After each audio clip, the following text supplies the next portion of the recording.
This may be a reality for you now, a new reality of having to stay at home a whole lot more. And we appreciate how difficult that can be, so we want to talk about it. And we'll do that with Andreas Kappes, who is a social psychologist and neuroscientist, also a lecturer in the Department of Psychology at the University of London. Andreas, thank you for joining us.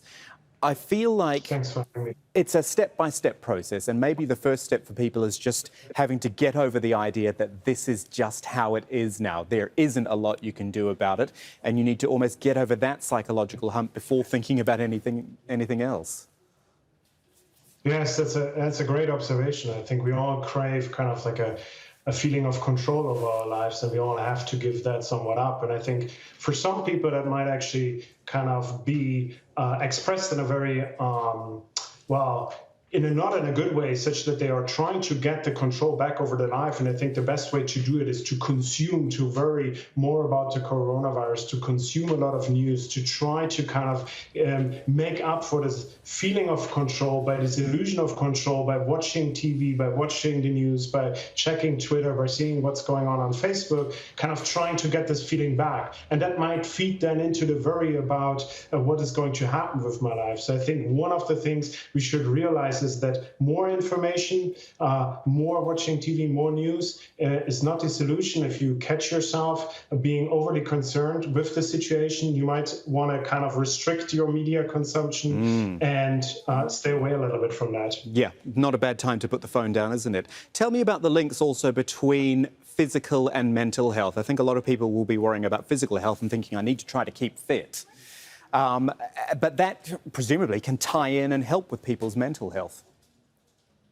Yes, I think that's a great observation. Just kind of in general, if we look at what makes people happy, physical activity, what keeps us happy, what keeps us productive, physical activity is a very good point. I think even more important are social interactions. I think we really underestimate, if you're socially isolated at home, we underestimate how important mundane interactions in our lives are, how much they keep us happy. So just like normally we think like, oh, I can do without the conversation at the grocery shop or talking to my colleague at the coffee machine, but these really contribute to our well-being. So it's important to kind of keep in mind and allow yourself to have mundane interactions with your relatives and your families. You might sometimes feel, well, why should I call my mother just to tell her that basically nothing happens?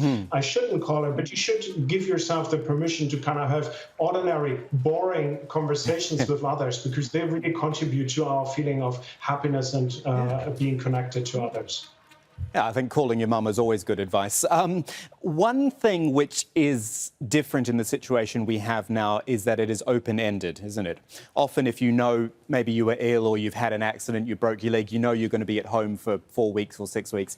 Here, none of us actually know. Do you have any recommendations for, again, getting over that hump? Because I think that's where a lot of desperation comes from, thinking, oh my God, how long is this going to go on?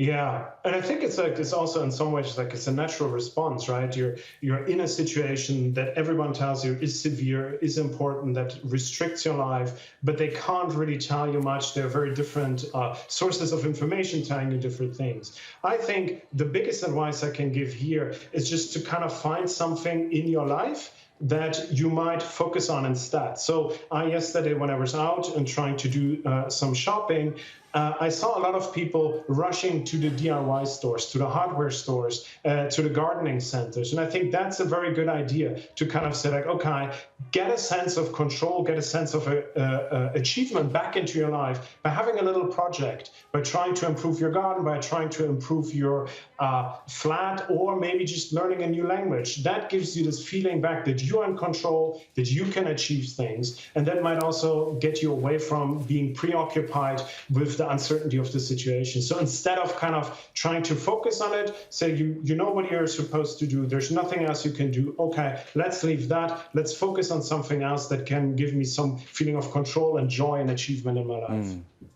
Andreas Kappes, thank you for your time. Great advice, and I'm sure our audience appreciates it as well. Thank you.